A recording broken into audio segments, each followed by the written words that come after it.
Well, hello there, my darling listening squirrels. Let's get back to the old nurse's story. Last thing I read, I was thinking of taking her back into the nursery when all of a sudden she cried out. Good place to stop, right? Cliffhanger. Look, Hester, look. There's my poor little girl out in the snow. I turned towards the long, narrow windows, and there, sure enough, I saw a little girl, less than my Miss Rosamond, dressed all unfit to be out of doors, such a bitter night, crying and beating against the window panes as if she wanted to be let in. She seemed to sob and wail till Miss Rosamond could bear it no longer and was flying to the door to open it, when all of a sudden, and close upon us, the great organ pealed out so loud and thundering it fairly made me tremble, and all the more when I remembered me that, even in the stillness of that dead cold weather, I had heard no sound of little battering hands upon the window glass, although the phantom child had seemed to put forth all its force, and although I had seen it wail and cry, no faintest touch of sound had fallen upon my ears. Whether I remembered all this at the very moment, I do not know. The great organ sound had so stunned me into terror, but this I know. I called up Miss Rosamond before she got the hall door opened, and I clutched her and carried her away, kicking and screaming, into the large bright kitchen where Dorothy and Agnes were busy with their mince pies. "What's the matter with my sweet one?" cried Dorothy, as I bore in Miss Rosamond, who was sobbing as if her heart would break. "She won't let me open the door for my little girl to come in, and she'll die if she's out on the fells all night." "Cruel, naughty Hester," she said, slapping me, but she might have struck harder, for I had seen a look of ghastly terror on Dorothy's face, which made my very blood run cold. "Shut the back kitchen door fast and bolt it well," said she to Agus? Her name's Agatha, right? I guess that's a shortened version, which I can't read. She said no more. She gave me raisins and almonds to quiet Miss Rosamond, but she sobbed about the little girl in the snow and would not touch any of the good things. I was thankful when she cried herself to sleep in bed. Then I stole down to the kitchen and told Dorothy I had made up my mind I would carry my darling back to my father's house in Applethwaite, where if we lived humbly, we lived at peace. I said I'd been frightened enough with the old Lord's organ playing, but now I had seen for myself this little moaning child, all decked out as no child in the neighborhood could be, beating and battering to get in, yet always without any sound or noise, with the dark wound on its right shoulder, and that Miss Rosamond had known it again for the phantom that had nearly lured her to death, which Dorothy knew was true. I would stand it no longer. I saw Dorothy change color once or twice. When I had done, she told me she did not think I could take Miss Rosamond with me, for that she was my lord's ward, and I had no right over her, and she asked me would I leave the child that I was so fond of just for sights and sounds that could do me no harm, and that they had all had to get used to in their turns. I was all in a hot, trembling passion, and said it was very well for her to talk, that knew what these, and that, wait a minute, do me no harm. I was all in a hot, trembling passion. I said it was all very well for her to talk, that knew what these sights and noises betokened, and that had perhaps had something to do with the spectre child while it was alive. And I taunted her so that she told me all she knew at last. And then I wished I had never been told, for it only made me more afraid than ever. She said she had heard the tale from old neighbors that were alive when she first married, when folks used to come to the hall sometimes before it got such a bad name on the countryside. It might not be true, or it might, what she had been told. The old lord was at Miss Furnival's father, Miss Grace, as Dorothy called her, for Miss Maud was the elder in Miss Furnival by lights. The old lord was eaten up with pride. Such a proud man was never seen or heard of, and his daughters were like him. No one was good enough to wed them, although they had choice enough, for they were the great beauties of their day, as I had seen by their portraits, where they hung in the state drawing room.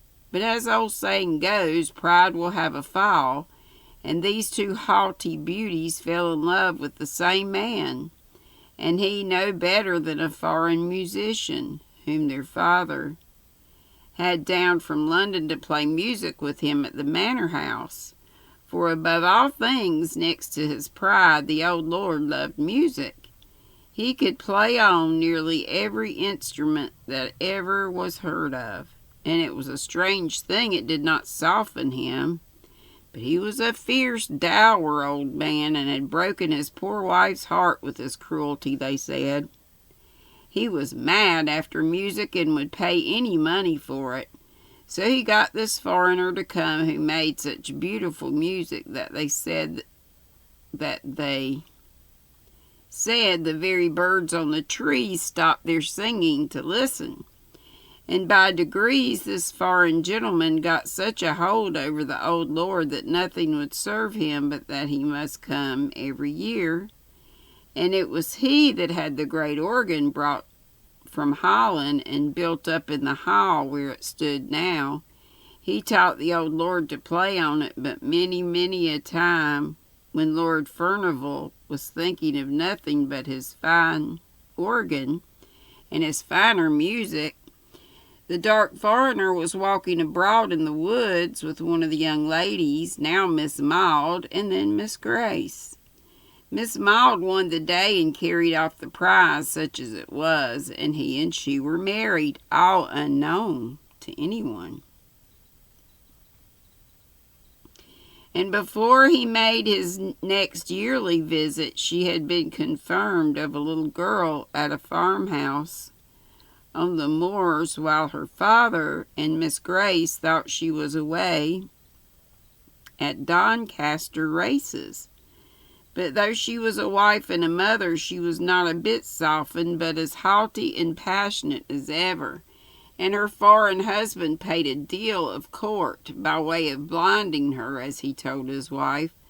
But Miss Grace triumphed over Miss Maud, and Miss Maud grew fiercer and fiercer, both with her husband and with her sister, and the former, who could easily shake off what was disagreeable and hide himself in foreign countries, went away a month before his usual time that summer, and half threatened that he would never come back again. Meanwhile, the little girl was left at the farmhouse, and her mother used to have her horse saddled and gallop wildly over the hills to see her once a week, at the very least, for where she loved, she played, and where she hated, she hated. And the old lord went on playing on his organ, and the servants thought the sweet music he made had soothed down his awful temper, of which, Dorothy said, some terrible tales could be told. He grew infirm, too, and had to walk with a crutch, and his son, that was the present Lord Furnival's father, was with the army in America, and the other son at sea, so Miss Maud had it pretty much her own way, and she and Miss Grace grew colder and bitterer to each other every day, till at last they hardly ever spoke, except when the old lord was by. The foreign musician came again the next summer, but it was for the last time. For they led him such a life with their jealousy and their passions that he grew weary and went away and never was heard of again. And Miss Maud, who had always meant to have her marriage acknowledged when her father should be dead, was left now a deserted wife whom nobody knew to have been married, with a child that she dared not own, although she loved it to distraction, living with a father whom she feared and a sister whom she hated. When the next summer passed over, the dark foreigner never came. Both Miss Maud and Miss Grace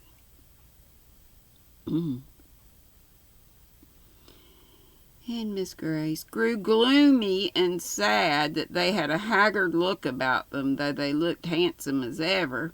But by and by Miss Maud brightened, for her father grew more and more infirm, and more than ever carried away by his music, and she and Miss Grace lived almost entirely apart, having separate rooms, the one on the west side, Miss Maud on the east, those very rooms which were now shut up.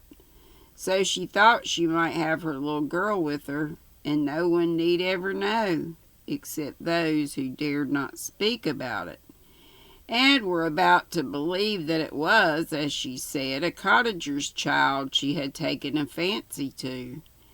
All this, Dorothy said, was pretty well known, but what came afterwards no one knew except Miss Grace and Mrs. Stark. Sorry, can't see the thing moving. Who was even then her maid, and much more of a friend to her than ever her sister had been. But the servants supposed, from words that were dropped, that Miss Maud had triumphed over Miss Grace, and told her that all the time the dark foreigner had been mocking her with pretended love. He was her very own husband. The color left Miss Grace's cheek and lips that very day forever, and she was heard to say many a time that sooner or later she would have her revenge, and Mrs. Stark was forever spying about the east rooms.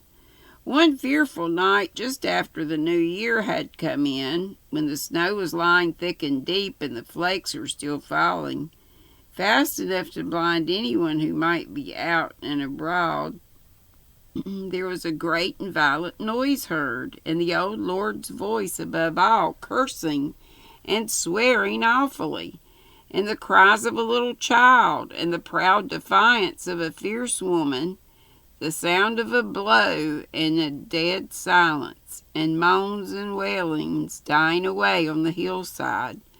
Then the old lord summoned all his servants and told them with terrible oaths and words more terrible that his daughter had disgraced herself.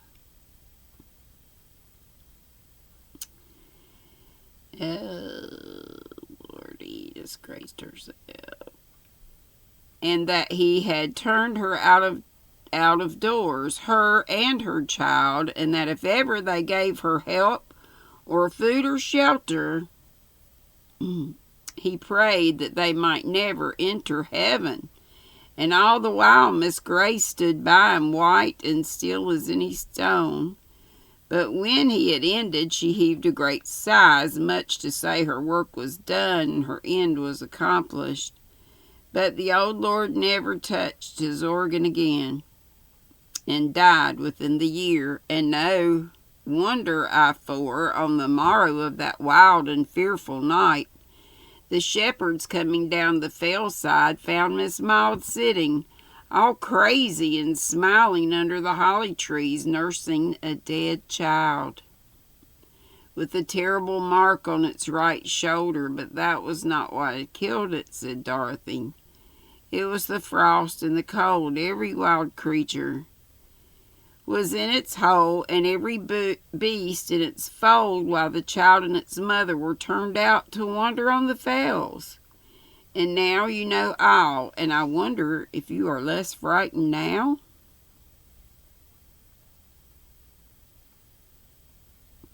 I was more frightened than ever, but I said I was not. I wished Miss Rosamond and myself well out of that dreadful house forever, but I would not leave her, and I dared and I dared not take her away, but oh, how I watched her and guarded her.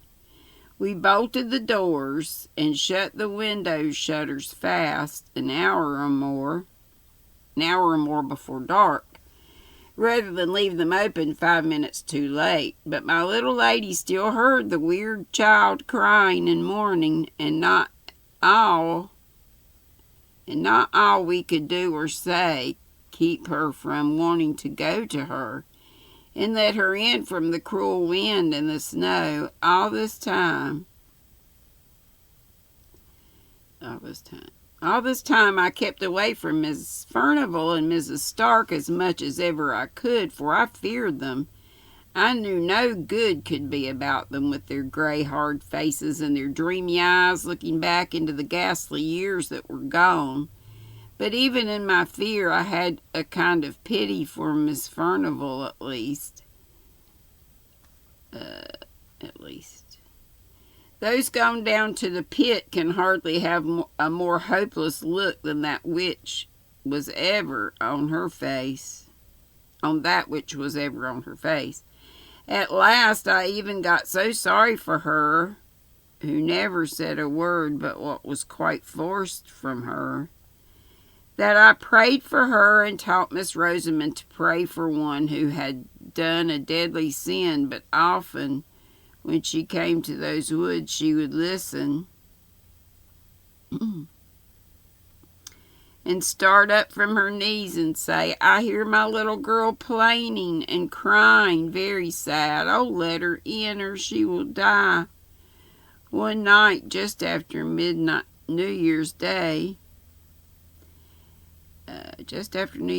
had come at last, and the long winter had taken a turn as I hoped, I heard the west drawing room bell ring 3 times, which was a signal for me. I would not leave Miss Rosamond alone, for all she was asleep, for the old lord had been playing wilder than ever, and I feared lest my darling should waken to hear the spectre child.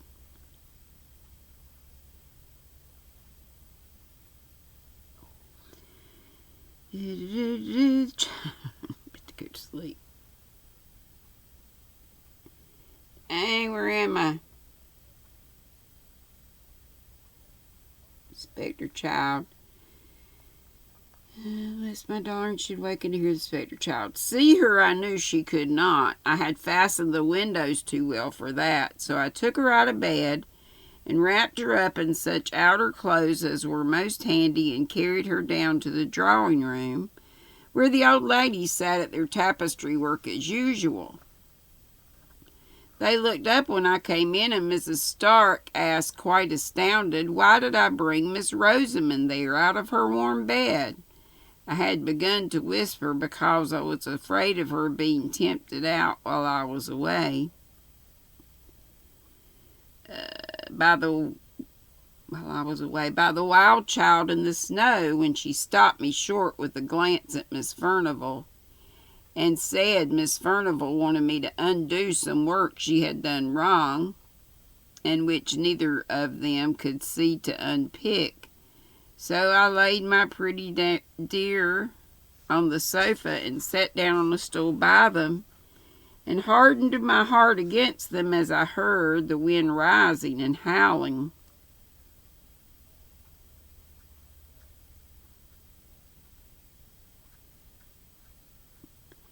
Not too much more, goodness gracious. Miss Rosamond slept on sound, for all the wind blew so, and Miss Furnival said never a word nor looked round when the gust shook the windows.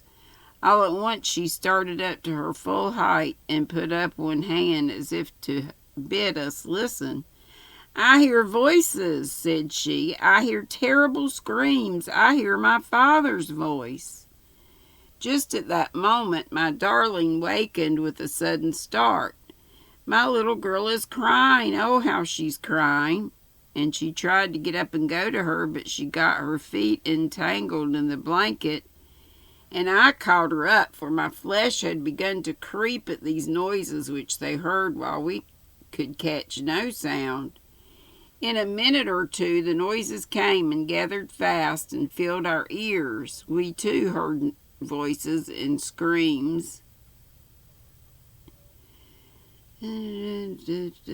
Screams, and no longer heard the winter's wind that raged abroad. Mrs. Stark looked at me and I at her, but we dared not speak. Suddenly Miss Furnivall went towards the window, out into the anteroom, through the west lobby, and opened the door into the great hall. Mrs. Stark followed, and I durst not be left. Though my heart almost stopped beating for fear, I wrapped my darling tight in my arms and went out with them. In the hall,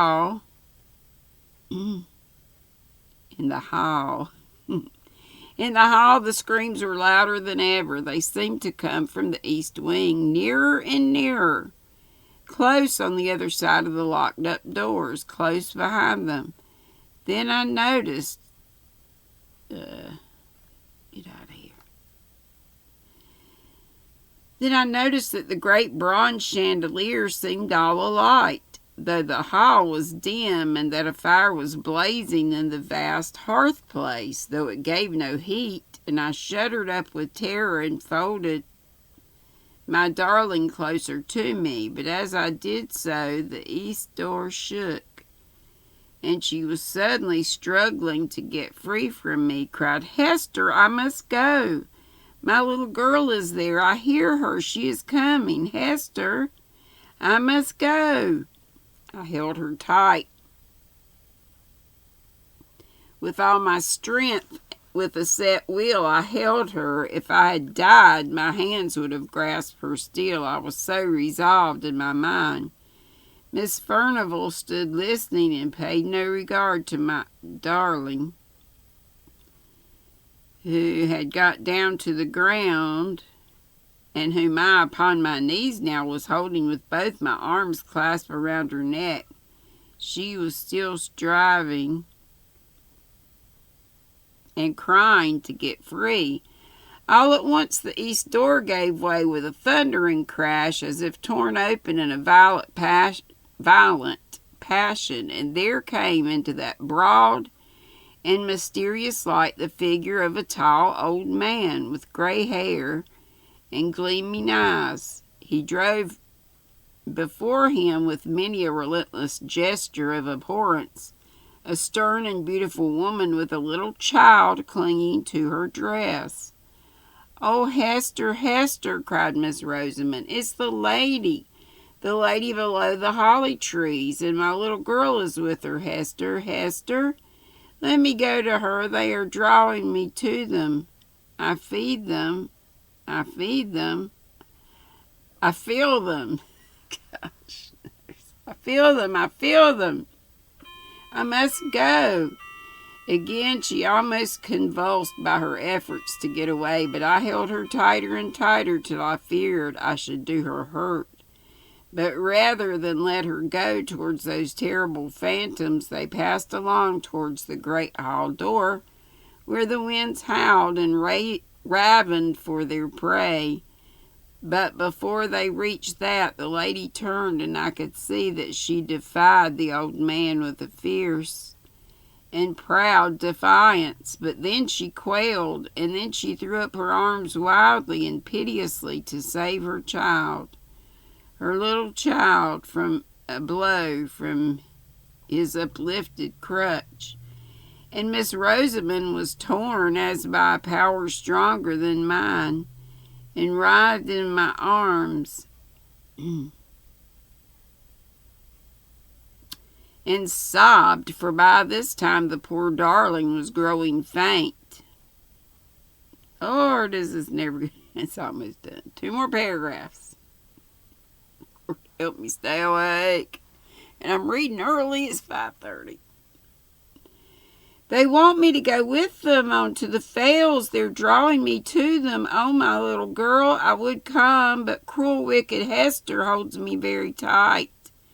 But when she saw the uplifted crutch, she swooned away, and I thanked God for it. Just at this moment, when the tall old man, his hair streaming as in the blast of a furnace, was going to strike the little shrinking child, Miss Furnival, the old woman by my side, cried out, "Oh, Father, Father, spare the little innocent child!" But just then we all saw, another phantom shape itself and grow clear out of the blue and misty light that filled the hall. We had not seen her till now, and it was another lady who stood by. Who